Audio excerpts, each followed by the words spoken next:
بسم الله الرحمن الرحيم. الحمد لله الذي أنزل على عبده الكتاب ولم يجعل له عوجا قيما لينذر بأسا شديدا من لدنه ويبشر المؤمنين الذين يعملون الصالحات أن لهم أجرا حسنا ماكثين فيه أبدا وينذر الذين قالوا اتخذ الله ولدا ما لهم به من علم ولا لآبائهم كبرت كلمة تخرج من أفواههم إن يقولون إلا كذبا فلعلك باخع نفسك على آثارهم إن لم يؤمنوا بهذا الحديث أسفا إنا جعلنا ما على الأرض زينة لها لنبلوهم أيهم أحسن عملا وإنا لجاعلون ما عليها صعيدا جرزا أم حسبت أن أصحاب الكهف والرقيم كانوا من آياتنا عجبا إذ أوى الفتية إلى الكهف فقالوا ربنا آتنا من لدنك رحمة وهيئ لنا من أمرنا رشدا فضربنا على آذانهم في الكهف سنين عددا ثم بعثناهم لنعلم أي الحزبين أحصى لما لبثوا أمدا نحن نقص عليك نبأهم بالحق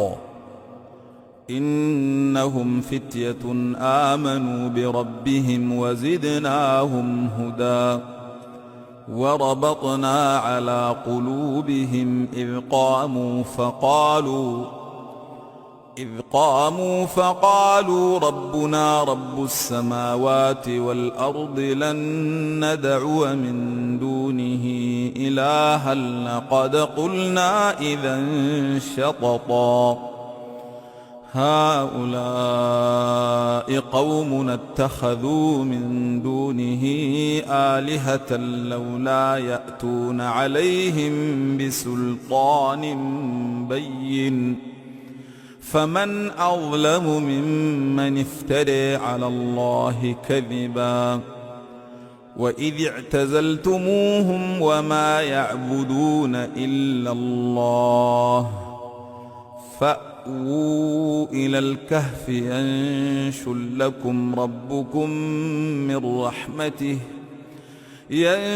لكم ربكم من رحمته ويهيئ لكم من أمركم مرفقا وترى الشمس إذا طلعت تزاور عن كهفهم ذات اليمين وإذا غربت تقرضهم ذات الشمال وهم في فجوة منه ذلك من آيات الله من يهد الله فهو المهتد ومن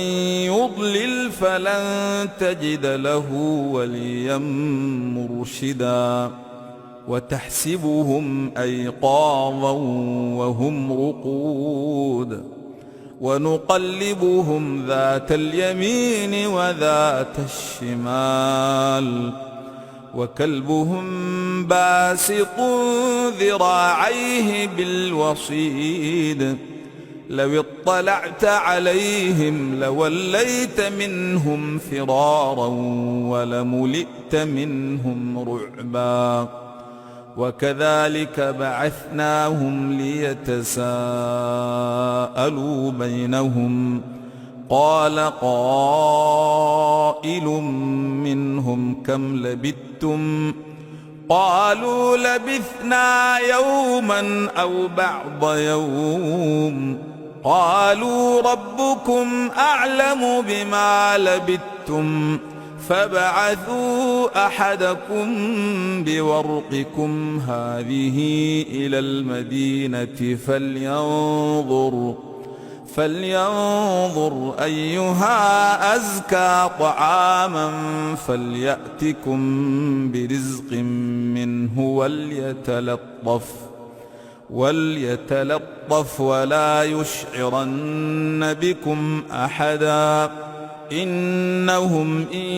يظهروا عليكم يرجموكم أو يعيدوكم في ملتهم ولن تفلحوا إذا أبدا وكذلك أعثرنا عليهم ليعلموا أن وعد الله حق وأن الساعة لا ريب فيها إذ يتنازعون بينهم أمرهم فقالوا ابنوا عليهم بنيانا ربهم أعلم بهم قال الذين غلبوا على أمرهم لنتخذن عليهم مسجدا سيقولون ثلاثة رابعهم كلبهم ويقولون خمسة سادسهم كلبهم رجما بالغيب ويقولون سبعة وثامنهم كلبهم قل ربي أعلم بعدتهم ما يعلمهم إلا قليل فلا تمار فيهم إلا مراء ظاهرا ولا تستفت فيهم منهم أحدا ولا تقولن لشيء إني فاعل ذلك غدا إلا أن يشاء الله واذكر ربك إذا نسيت وقل عسى أن يهديني ربي لأقرب من هذا رشدا ولبثوا في كهفهم 300 سنين وازدادوا 9 قل الله أعلم بما لبثوا له غيب السماوات والأرض أبصر به وأسمع ما لهم من دونه من ولي ولا يشرك في حكمه أحدا واتل ما أوحي إليك من كتاب ربك لا مبدل لكلماته ولن تجد من دونه ملتحدا واصبر نفسك مع الذين يدعون ربهم بالغداة والعشي يريدون وجهه ولا تعد عيناك عنهم تريد زينة الحياة الدنيا ولا تطع من أغفلنا قلبه عن ذكرنا واتبع هواهما زرعا كلتا الجنتين آتت أكلها ولم تظلم منه شيئا وفجرنا خلالهما نهرا وكان له ثمر فقال لصاحبه وهو يحاوره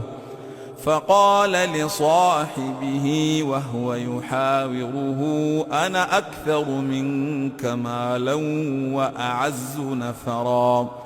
ودخل جنته وهو ظالم لنفسه قال ما أظن أن تبيد هذه أبدا وما أظن الساعة قائمة ولئن رددت إلى ربي لأجدن خيرا منها منقلبا قال له صاحبه وهو يحاوره وهو يحاوره أكفرت بالذي خلقك من تراب ثم من نطفة ثم سواك رجلا لكن هو الله ربي ولا أشرك بربي أحدا ولولا إذ دخلت جنتك قلت ما شاء الله لا قوة إلا بالله إن ترني أنا أقل منك مالا وولدا فعسى ربي أن يؤتيني خيرا من جنتك ويرسل عليها حسبانا من السماء فتصبح صعيدا زلقا أو يصبح ماؤها غورا فلن تستطيع له طلبا وأحيط بثمره فأصبح يقلب كفيه على ما أنفق فيها وهي خاوية على عروشها ويقول يا ليتني لم أشرك بربي أحدا ولم تكن له فئة ينصرونه من دون الله وما كان منتصرا هنالك الولاية لله الحق هو خير ثوابا وخير عقبا واضرب لهم مثل الحياة الدنيا كماء أنزلناه من السماء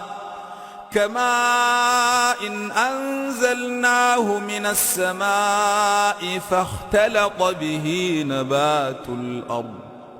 فأصبح هشيما تذروه الرياح وكان الله على كل شيء مقتدرا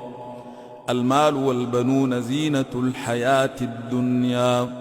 والباقيات الصالحات خير عند ربك ثوابا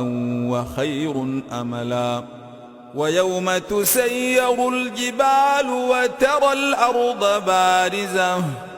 وحشرناهم فلم نغادر منهم أحدا وعرضوا على ربك صفا لقد جئتمونا كما خلقناكم أول مرة بل زعمتم أن لن نجعل لكم موعدا ووضع الكتاب فترى المجرمين مشفقين مما فيه ويقولون يا ويلتنا ما لهذا الكتاب لا يغادر صغيرة ولا كبيرة إلا أحصاها ووجدوا ما عملوا حاضرا ولا يظلم ربك أحدا وإذ قلنا للملائكة اسجدوا لآدم فسجدوا إلا إبليس كان من الجن ففسق عن أمر ربه أفتتخذونه وذريته أولياء من دوني وهم لكم عدو بئس للظالمين بدلا ما أشهدتهم خلق السماوات والأرض ولا خلق أنفسهم وما كنت متخذ المضلين عضدا ويوم يقول نادوا شركائي الذين زعمتم فدعوهم فلم يستجيبوا لهم وجعلنا بينهم موبقا ورأى المجرمون النار فظنوا أنهم مواقعوها ولم يجدوا عنها مصرفا ولقد صرفنا في هذا القرآن للناس من كل مثل وكان الإنسان أكثر شيء جدلا وما منع الناس أن يؤمنوا إذ جاءهم الهدى ويستغفروا ربهم إلا أن تأتيهم سنة الأولين أو يأتيهم العذاب قبلا وما نرسل المرسلين إلا مبشرين ومنذرين ويجادل الذين كفروا بالباطل ليدحضوا به الحق واتخذوا آياتي وما أنذروا هزؤا ومن أظلم ممن ذكر بآيات ربه فأعرض عنها ونسي ما قدمت يداه إنا جعلنا على قلوبهم أكنة أن يفقهوه وفي آذانهم وقرا وإن تدعهم إلى الهدى فلن يهتدوا إذا أبدا وربك الغفور ذو الرحمة لو يؤاخذهم بما كسبوا لعجل لهم العذاب بل لهم موعد لن يجدوا من دونه موئلا وتلك القرى أهلكناهم لما ظلموا وجعلنا لمهلكهم موعدا وإذ قال موسى لفتاه لا أبرح حتى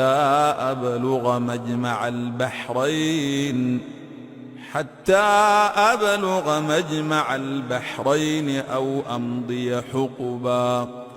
فلما بلغا مجمع بينهما نسيا حوتهما فاتخذ سبيله في البحر سربا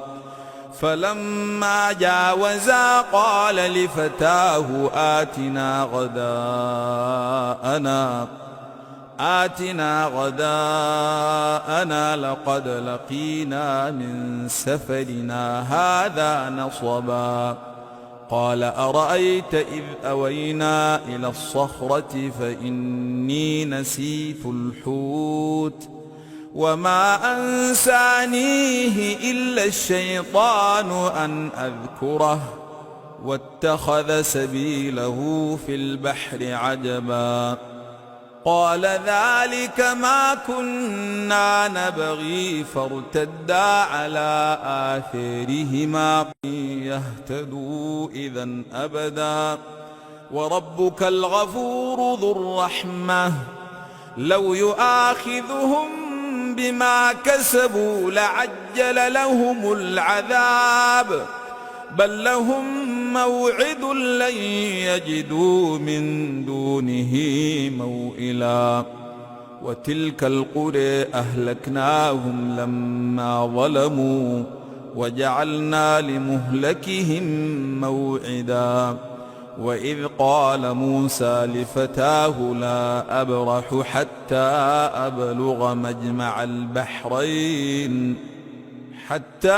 أبلغ مجمع البحرين أو أمضي حقبا فلما بلغا مجمع بينهما نسيا حوتهما فاتخذ سبيله في البحر سربا فلما جاوزا قال لفتاه آتنا غداءنا لقد لقينا من سفرنا هذا نصبا قال أرأيت إذ أوينا إلى الصخرة فإني نسيت الحوت وما أنسانيه إلا الشيطان أن أذكره واتخذ سبيله في البحر عجبا قال ذلك ما كنا نبغي فارتدا على آثارهما قصصا فوجدا عبدا من عبادنا آتيناه رحمة من عندنا وعلمناه من لدنا علما قال له موسى هل أتبعك على أن تعلمني مما علمت رشدا قال إنك لن تستطيع معي صبرا وكيف تصبر على ما لم تحط به خبرا قال ستجدني إن شاء الله صابرا ولا أعصي لك أمرا قال فإن اتبعتني فلا تسألني عن شيء حتى أحدث لك منه ذكرا فانطلقا حتى إذا ركبا في السفينة خرقها قال أخرقتها لتغرق أهلها لقد جئت شيئا إمرا قال ألم أقل إنك لن تستطيع معي صبرا قال لا تؤاخذني بما نسيت ولا ترهقني من أمري عسرا فانطلقا حتى إذا لقيا غلاما فقتله قال أقتلت نفسا زاكية بغير نفس لقد جئت شيئا نكرا قال ألم أقل لك إنك لن تستطيع معي صبرا قال إن سألتك عن شيء بعدها فلا تصاحبني قد بلغت من لدني عذرا فانطلقا حتى إذا أتيا أهل قرية استطعما أهلها فأبوا أن يضيفوهما فوجدا فيها جدارا يريد أن ينقض فأقامه قال لو شئت لاتخذت عليه أجرا قال هذا فراق بيني وبينك سأنبئك بتأويل ما لم تستطع عليه صبرا أما السفينة فكانت لمساكين يعملون في البحر فأردت أن أعيبها وكان وراءهم ملك يأخذ كل سفينة غصبا وأما الغلام فكان أبواه مؤمنين فخشينا أن يرهقهما طغيانا وكفرا فأردنا أن يبدلهما ربهما خيرا منه زكاة وأقرب رحما وأما الجدار فكان لغلامين يتيمين في المدينة وكان تحته كنز لهما وكان أبوهما صالحا فأراد ربك أن يبلغا أشدهما ويستخرجا كنزهما رحمة من ربك وما فعلته عن أمري ذلك تأويل ما لم تسطع عليه صبرا ويسألونك عن ذي القرنين قل سأتلو عليكم منه ذكرا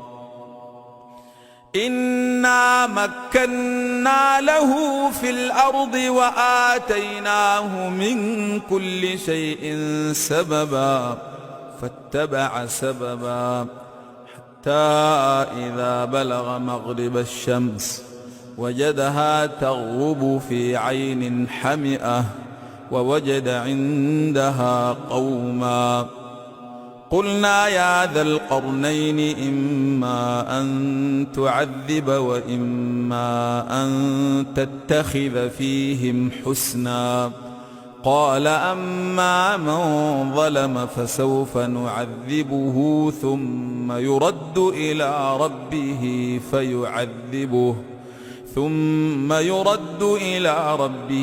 فيعذبه عذابا نكرا وأما من آمن وعمل صالحا فله جزاء الحسنى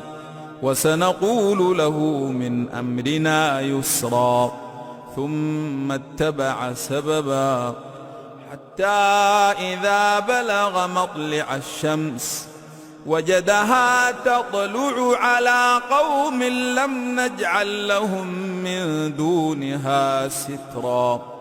كذلك وقد أحطنا بما لديه خبرا ثم اتبع سببا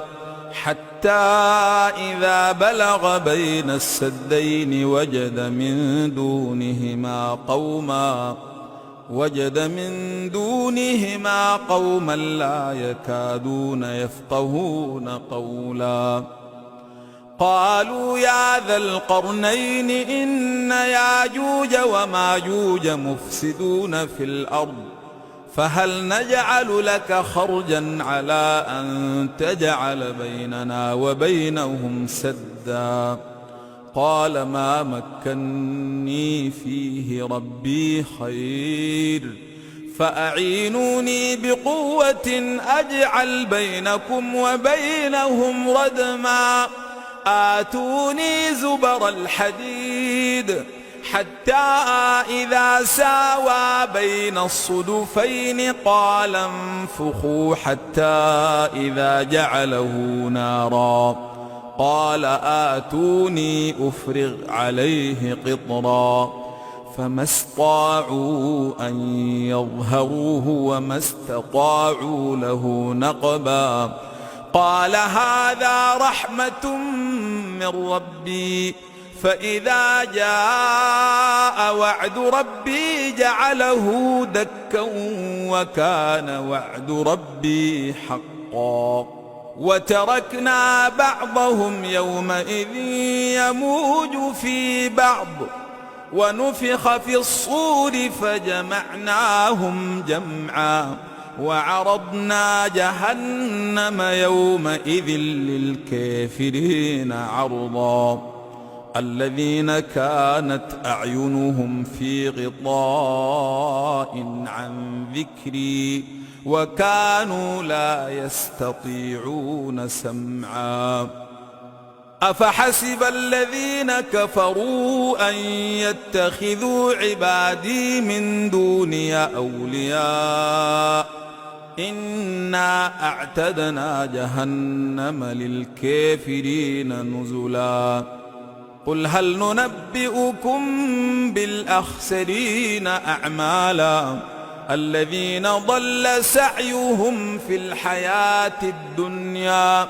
وهم يحسبون أنهم يحسنون صنعا أولئك الذين كفروا بآيات ربهم ولقائه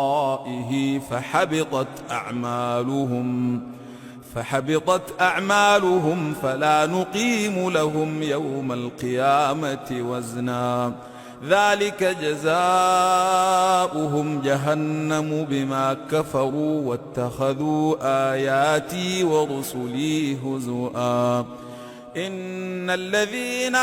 آمنوا وعملوا الصالحات كانت لهم جنات الفردوس نزلا خالدين فيها لا يبغون عنها حولا قل لو كان البحر مدادا لكلمات ربي لنفد البحر قبل أن تنفد كلمات ربي ولو جئنا بمثله مددا قل إنما أنا بشر مثلكم يوحى إلي أنما إلهكم إله واحد فمن كان يرجو لقاء ربه فليعمل عملا صالحا ولا يشرك بعبادة ربه أحدا.